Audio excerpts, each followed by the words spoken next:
Alors, je vous remercie de votre présence. Je suis ici aujourd'hui pour commenter la sortie du rapport du vérificateur général concernant les dépenses de l'honorable Lise Thibault, aujourd'hui ancienne, lieutenant-gouverneur du Québec. Vous avez vu un peu la période de questions de ce matin. Je comprends des questionnements des gens. Ce que j'entends, c'est que les gens se questionnent. C'est pourquoi, dans une si longue période de temps, on se retrouve avec un montant si important sans qu'aucune vérification n'ait été faite de la part du Conseil exécutif du Québec. On parle d'un montant très important, 700 000 $ sur une période de plus de 10 ans, sans que pas vraiment de mécanisme de contrôle clair ait été édicté pour contrôler les dépenses de la lieutenant-gouverneur, ni des demandes formulées pour comprendre mieux les dépenses qui étaient justifiées et celles qui étaient injustifiées de sa part. Je constate à la lecture du rapport, j'en ai fait une lecture sommaire, je constate à la lecture de ce rapport-là qu'il y a tout un bloc de dépenses qui étaient vraiment hors fonction de lieutenant-gouverneur, des dépenses qui étaient personnelles, et je comprends mal pourquoi, au fil des années, le Conseil exécutif a continué à financer de cette façon-là la lieutenant-gouverneur. Je suis ici pour répondre à vos questions. Est-ce que vous croyez que l'institution même doit être remise en question, c'est-à-dire l'idée d'avoir un lieutenant-gouverneur qui représente la reine, croyez-vous que c'est complètement dépassé? Dans les faits, ici, ce matin, c'est pas le débat du poste de lieutenant-gouverneur. Je comprends qu'il va falloir, à un moment donné, revoir, moderniser les fonctions monarchiques. Ben moi, je pense que notre système parlementaire est basé de façon à ce qu'il y ait actuellement quelqu'un qui a ces pouvoirs-là entre les mains, qui est gardien de nos institutions, qui assure la pérennité du passage de nos gouvernements et de nos lois. Et à mon sens, dans le système actuel, on doit avoir un lieutenant-gouverneur. Non, je suis pas monarchiste, mais je suis respectueux de nos institutions telles qu'elles sont. Et si c'est pas le lieutenant-gouverneur qui a ces outils-là entre ses mains aujourd'hui, ça sera un autre pouvoir délégué. Pourquoi dépenser 1 million par année pour elle? Pourquoi pas réduire ça à sa plus simple expression? Ben voilà, quand je parle de modernisation du poste, et je comprends, je ne suis pas un grand spécialiste dans la Constitution, mais comme bien des gens, je comprends que son rôle principal, c'est d'être gardien, et le rôle principal du poste, de la fonction, c'est d'être gardien de nos institutions. Tout le volet bienséance, sociale, sortie, protocolaire, visite d'organismes et autres, c'est un volet qui s'est ajouté par la suite. C'est une façon d'extensionner le mandat du ou de la lieutenant-gouverneur. Et je suis sûr qu'au fil du temps, si on regardait ce qui s'est passé dans le passé directement, on verrait des lieutenants-gouverneurs qui ont plus de sorties que d'autres, plus de social à faire que d'autres, et moins peut-être de fonctions officielles. Souhaitez-vous que Mme Rambourse Ben moi, je souhaite que si on arrive à la conclusion que ces dépenses-là, et là, je comprends que le ministère va faire ses devoirs, les revenus va faire ses devoirs, mais comme tout autre fonctionnaire, le lieutenant-gouverneur est assimilé à un organisme public au Québec. Alors à ce moment-là, oui, dans la mesure où il y a eu des dépenses injustifiées qui ne sont pas rattachées à la fonction, qui ne devaient pas être acceptées par le Conseil exécutif, je souhaite effectivement que les contribuables retrouvent leur dû. Il va y avoir une enquête policière. Une enquête policière. Moi, je pose la question au procureur général du Québec. Il verra, lui, s'il a des faits suffisants pour remettre ça dans les mains d'un procureur général. À ce stade-ci, je me limite à mes commentaires qui sont sur le remboursement des dépenses injustifiées.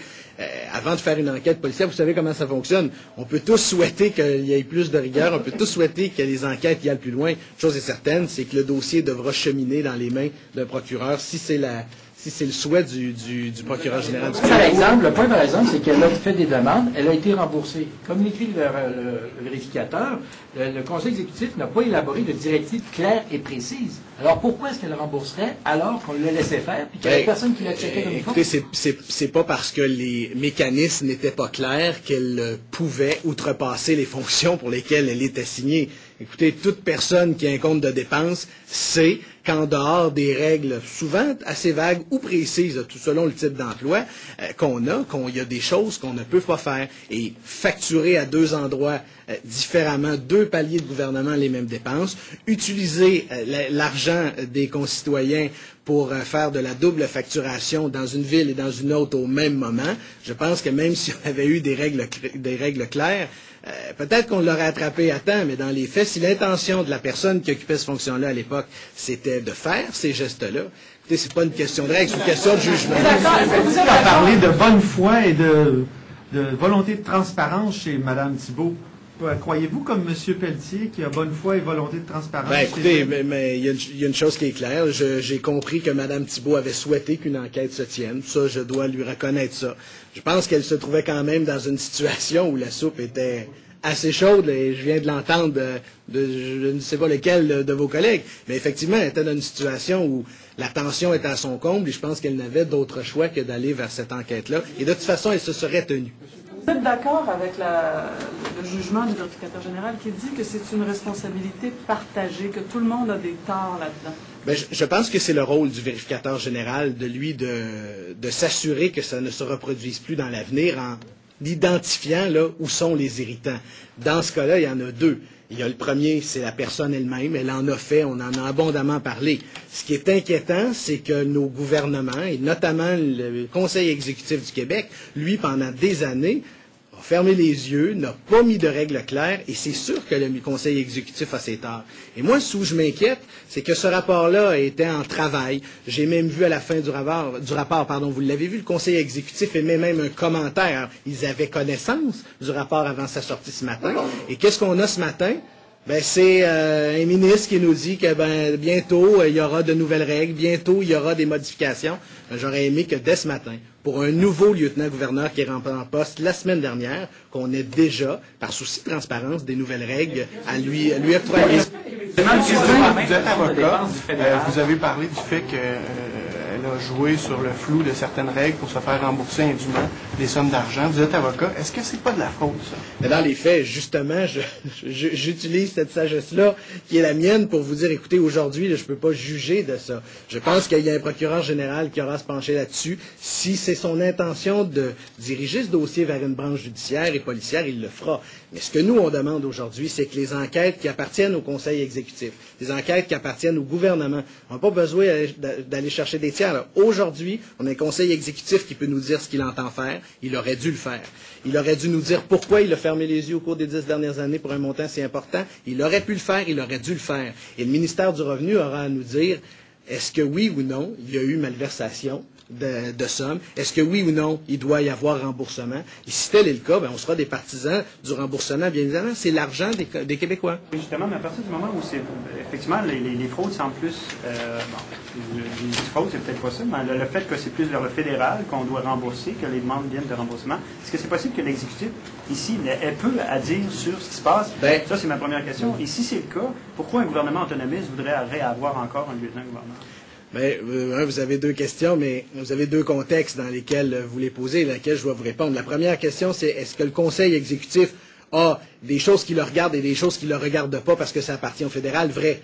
La question qui va se poser par la suite, lorsqu'on arrivera à la conclusion, si conclusion on arrive dans les deux paliers de gouvernement, que cette personne-là doit rembourser des sommes, il y aura entre eux partage des dites sommes selon les argents versés. C'est pas à moi de faire le travail de ça c'est à toi, ça c'est à moi. C'est eux qui vont faire ce travail-là. Dans la deuxième question dont vous me posez, écoutez, je pourrais crier au loup, vous faire croire que c'est épouvantable, et puis que c'est voilà une raison exprès pour tout changer la fonction et faire disparaître tous ces symboles-là monarchiques dans notre Constitution.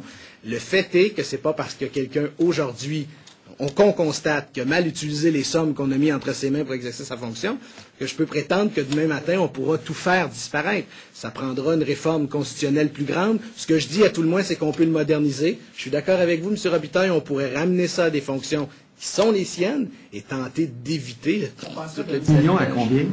Écoutez, moi, je n'ai pas l'information de ça. Hein. Je n'ai pas étudié l'ensemble des œuvres et bonnes œuvres et budgets de la lieutenant-gouverneur ou du lieutenant-gouverneur. C'est pas dans mon champ de compétences. Il y a des gens mieux qualifiés que moi pour vous dire quelles sont les sommes nécessaires à sa représentation et à sa fonction. Mais ce que je souhaite, c'est que le Conseil exécutif profite de la tape sur les doigts qui lui passe devant le nez pour faire ce qu'il faut pour qu'on puisse éviter que ça se reproduise dans l'avenir. Qu'est-ce que c'est dans